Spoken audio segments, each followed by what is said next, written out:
Olá, gente. Eu sou a Zoe.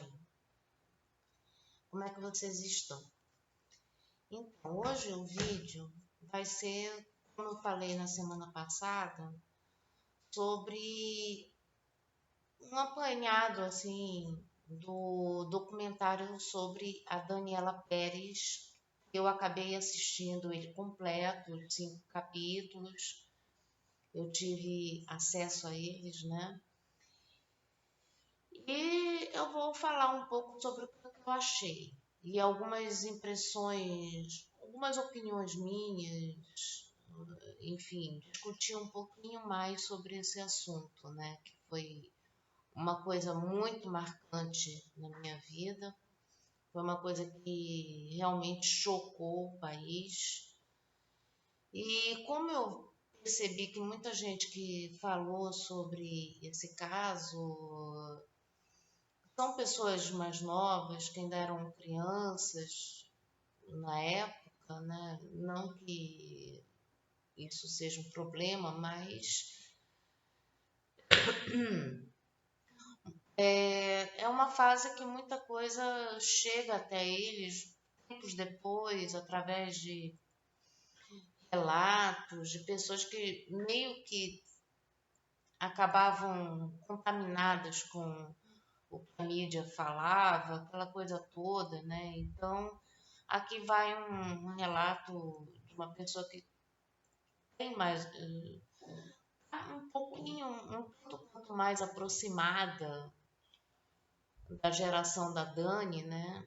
Então, eu acho que isso faz uma certa diferença no jeito que a gente aborda as coisas, né? Então, a primeira parte eu vou fazer mais ou menos uma análise, mostrar como é que foi distribuído os temas na minissérie, né? No documentário, né? Nos capítulos. Então, assim, a situação é a primeira vez que eu faço uma notinha com, né? Um mini roteiro, né? Enfim, a minissérie se divide em 5 capítulos, né? Isso todo mundo já deve ter falado. O primeiro capítulo foca.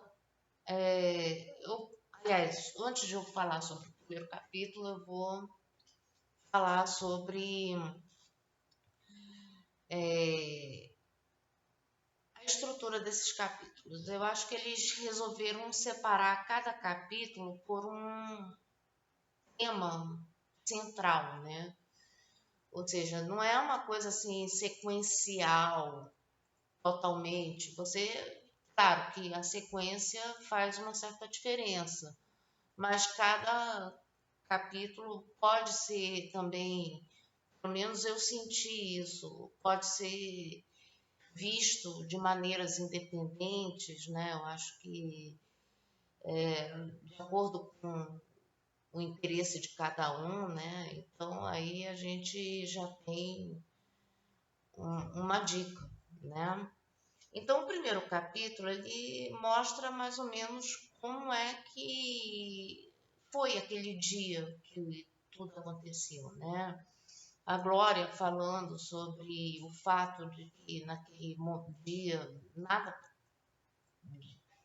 não tinha nada demais, foi um dia completamente comum na vida dela, né?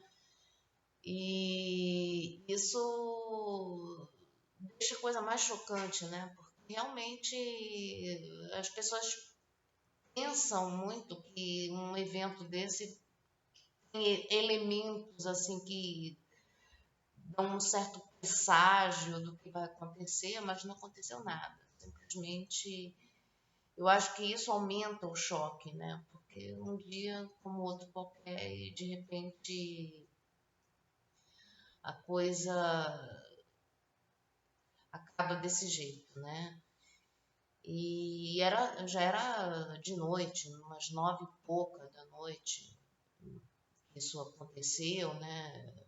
Polícia, 2 horas manhã já tinha o nome do suspeito, né?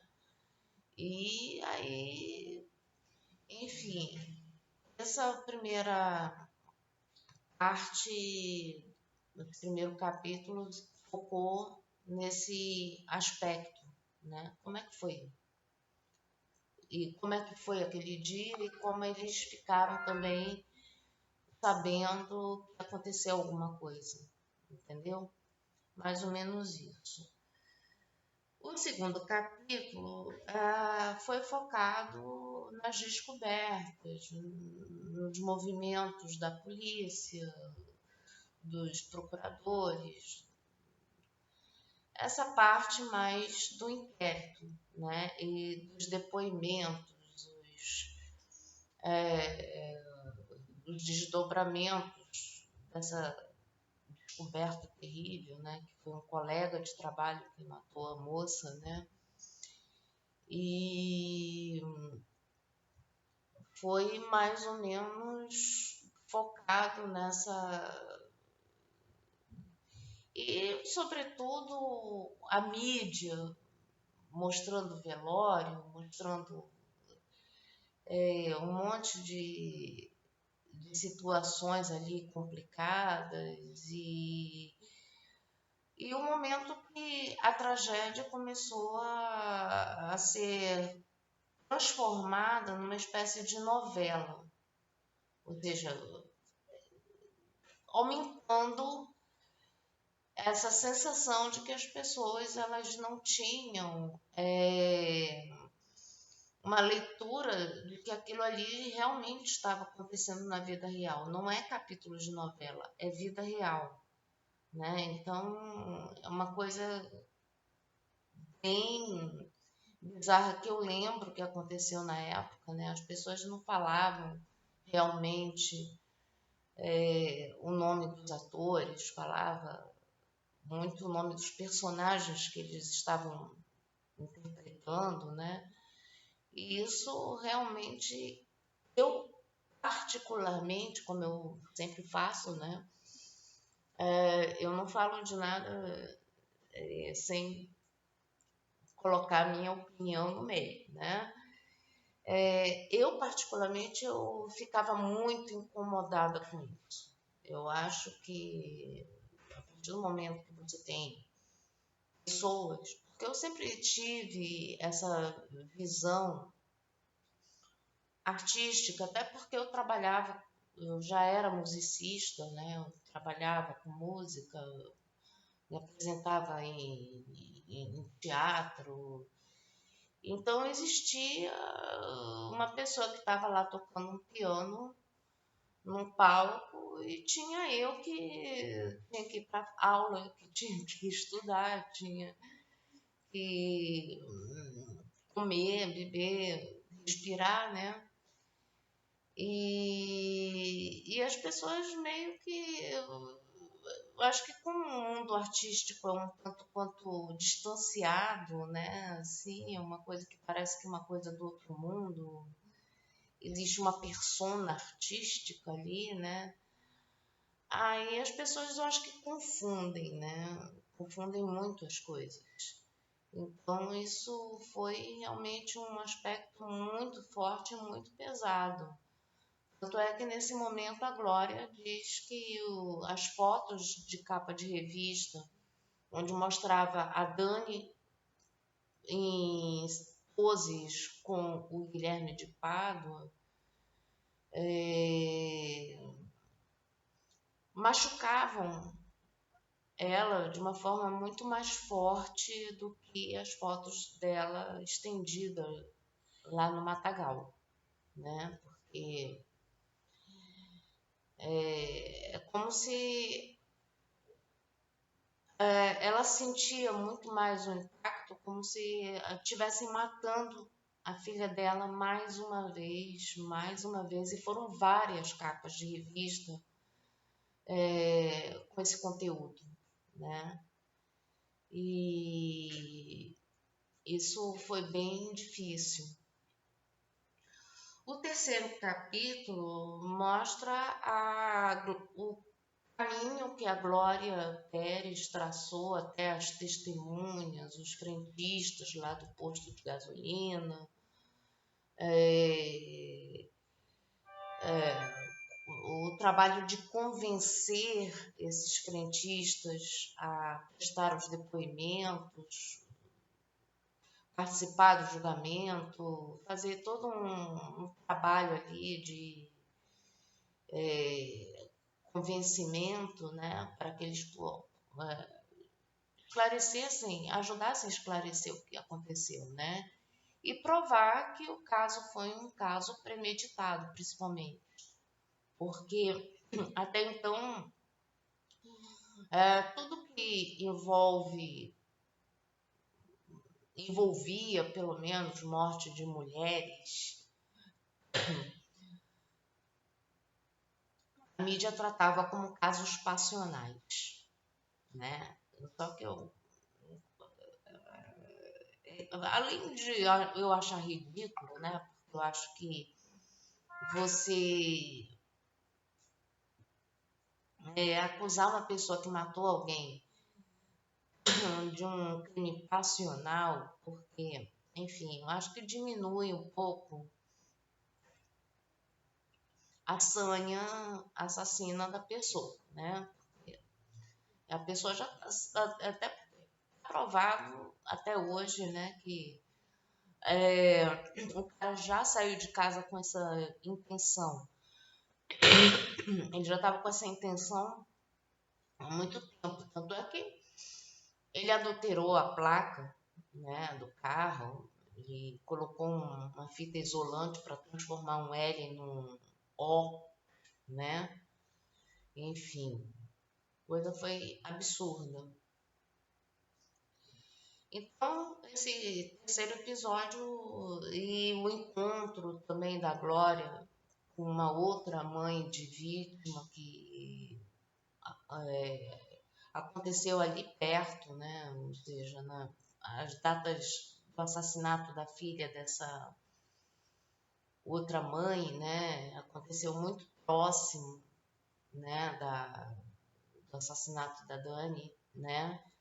E as duas se encontraram ali, né? Nesse caos, né? No meio dessa confusão toda. O quarto episódio é focado numa construção do perfil do casal, né, que cometeu esse crime, né? Então eles focaram mostrando quem era o Guilherme, quem era a Paula, o que eles faziam. Para vocês terem uma ideia, a Paula tinha um show erótico, digamos assim, que o Guilherme participava. A Paula, com 18 anos, eu acho que tempo antes de. Quando já estava casada com o Guilherme, ela foi proibida de entrar no local do espetáculo porque ela aprontava uns barracos ali absurdos, né? Ou seja, ela já era uma pessoa problemática. E ele, aparentemente, também, né? E junta isso tudo, né? E acaba dando nessa situação, assim, abjeta, né?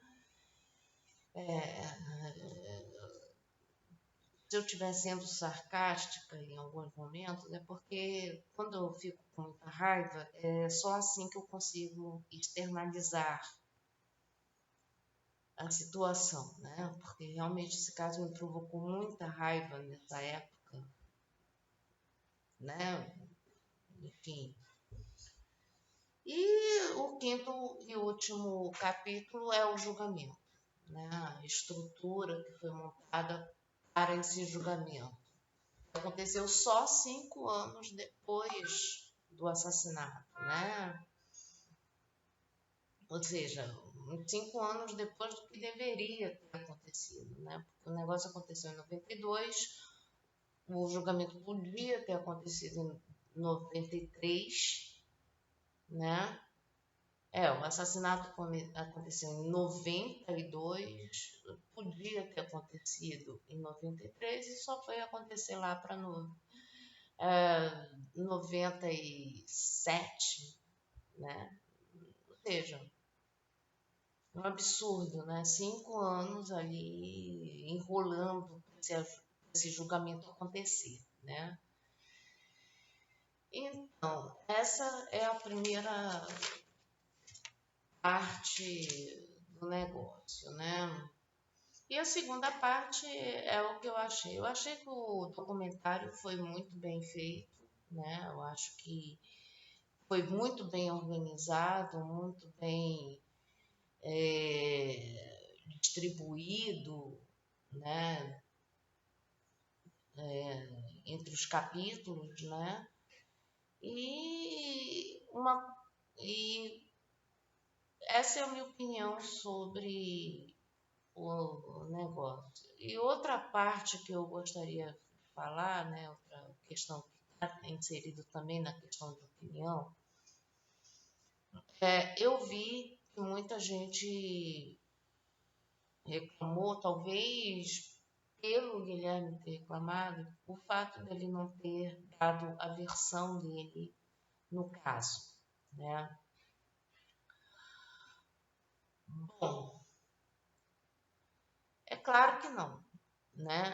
Eu já vou logo dizendo que eu não, que é claro que ele não deveria, porque afinal de contas o caso é sobre a Daniela e sobre a Glória Pérez. E todo esse trabalho que ela teve de levantar as provas, praticamente investigar esse caso, coisas que a polícia não estava fazendo, né, no caso. Isso porque era uma pessoa de destaque na mídia, né, conhecida, uma novela em andamento no horário nobre da TV, você vê que o pessoal estava fazendo o que sempre fez em vários casos criminais que acontecem, né? Não só aqui no Brasil, eu quero destacar que o problema não é só no Brasil que acontecem essas investigações mal feitas, que muitas vezes o familiar tem que trabalhar para que a justiça seja feita, né? Isso não acontece só no Brasil, acontece nos Estados Unidos. Há vários casos em que as coisas ficam impunes, há casos que o negócio demora a acontecer, o pessoal demora a capturar o assassino. Isso acontece em vários lugares do mundo, né? Mas a gente está aqui falando deste caso específico que o negócio também, assim como vários outros casos no mundo, também foi muito bagunçado, né? Zoado mesmo, né? Enfim, para vocês terem uma ideia, né? Teve um caso em Nova York, né, de uma moça que foi assassinada por um carinha lá que o pessoal simplesmente inocentou esse cara só porque ele tinha um rostinho bonito. Ou seja, nos Estados Unidos a pessoa também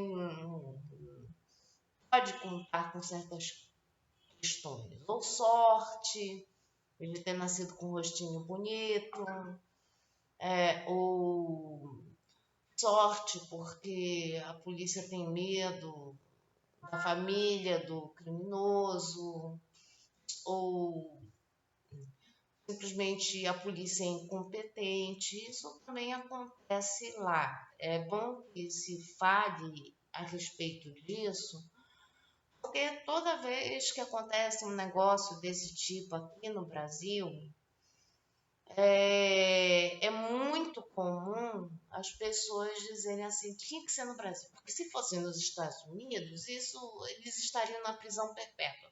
Ok, eu até acredito que sim, né? Mas também a gente não vai poder dizer que lá 100% dos casos são resolvidos, que 100% dos casos a justiça realmente acontece. Não é assim, sabe? E tem casos de pessoas desaparecidas que são piores ainda, porque chega um período que o pessoal esgota as possibilidades e para de procurar, né? A família que se vire aí, ficar colocando cartaz, foto na caixinha de leite, o escambau, entendeu? Então é assim que funciona. Isso é bem comum, né? Então, dito isso, eu acho que o documentário cumpriu a sua missão de mostrar a história, fazer justiça, ainda que tardia, para a Daniela Pérez, né? E, e mostrar os absurdos que aconteceram durante esse caso, né? Que eu acho que é importante até para a gente discutir isso e manter esses casos, né, trágicos nacionais sempre em evidência, né? Sempre contando o que interessa realmente que as pessoas saibam.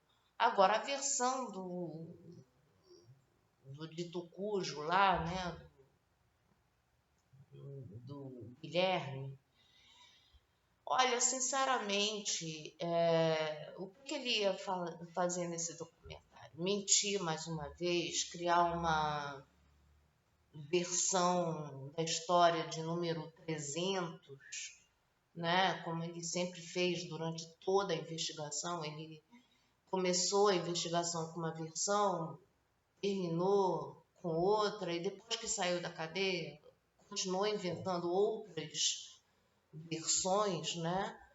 Então, você vai fazer o que com uma pessoa dessa num documentário? Entende? Normalmente, esses documentários criminais, quando a ideia é contar a história do que aconteceu com a vítima, a versão do criminoso fica a cargo do que os promotores, os juízes, os investigadores têm a dizer sobre o caso. Essa é a versão do criminoso. Ponto. Qualquer coisa que é dito diferente do que essas pessoas dizem já é uma invenção. Mesmo que durante esse tempo todo a verdade ainda não tenha aparecido e que o Guilherme um dia traga essa. Mas até hoje ele não trouxe. E eu acho que não é num documentário desse que ele ia trazer, né? Então, é mais ou menos isso, né? O que eu achei do documentário, né? E eu achei muito interessante, muito importante. E eu posso trazer outros casos aqui, mas sempre com essa proposta de falar a respeito, não ficar mostrando imagens, porque primeiro que eu não sei fazer essas edições, não sei fazer esses garigueres, então vai tudo dentro do meu discurso, né? E esse caso realmente, outra coisa que foi falado em outros vídeos que eu acompanhei, sobre essa coisa de que as pessoas compraram a ideia de que o cara tinha. Que os dois tinham um caso, né? Que o Guilherme e a Dani tinham um caso ali. Bom, eu vou dizer o seguinte: eu, pelo menos, nunca comprei essa história. Assim como um monte de amigas minhas, eu acho que justamente porque a gente já estava acostumado a ver essas coisas quando envolve mulher na história, né? A gente já existia uma preocupação ainda que incipiente da gente parar com essa história de achar que só porque um cara matou uma mulher é porque a mulher dava em cima dele, ou então tinha um caso passional, né, na história.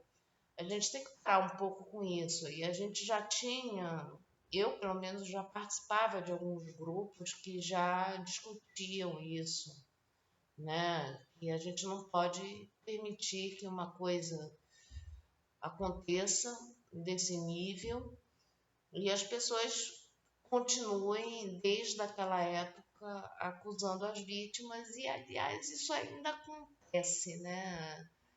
Eu já falei esse negócio de ficar levantando, até porque estupro não justifica, né? Você não é porque a pessoa está com uma roupa X, Y, Z que vai justificar o cara chegar lá e passar a mão na tua bunda ou então te agarrar e levar pro matagal, como aconteceu com a moça, né? Isso não justifica, tá? E outra coisa, e até porque o pior de tudo é que nada disso foi confirmado, né? Não teve um detalhe, até mesmo naquela época não tinha nada que provasse que o cara, que os dois tinham um caso, ou que ela estava em cima dele, não tinha nada disso, e as pessoas não sei o quê, aí via as capas da revista e virou, a coisa ficou muito zoada mesmo, mas eu gostaria de deixar claro aqui que não é todo mundo, por exemplo, eu não sou todo mundo que comprou essa ideia absurda, né, de caso, né, e muito pelo contrário, e quando eu vi a cara da Paula Tomás também, aquela sonsa também, putz, eu achei a mulher muito sonsa. Assim, eu não me lembrava do quanto era sonsa, né? Então, isso também é complicado. Quando você lida com pessoas sonsas, é difícil, né? Então, é isso. Eu fico por aqui e espero que gostem desse vídeo. E é isso. Tchauzinho.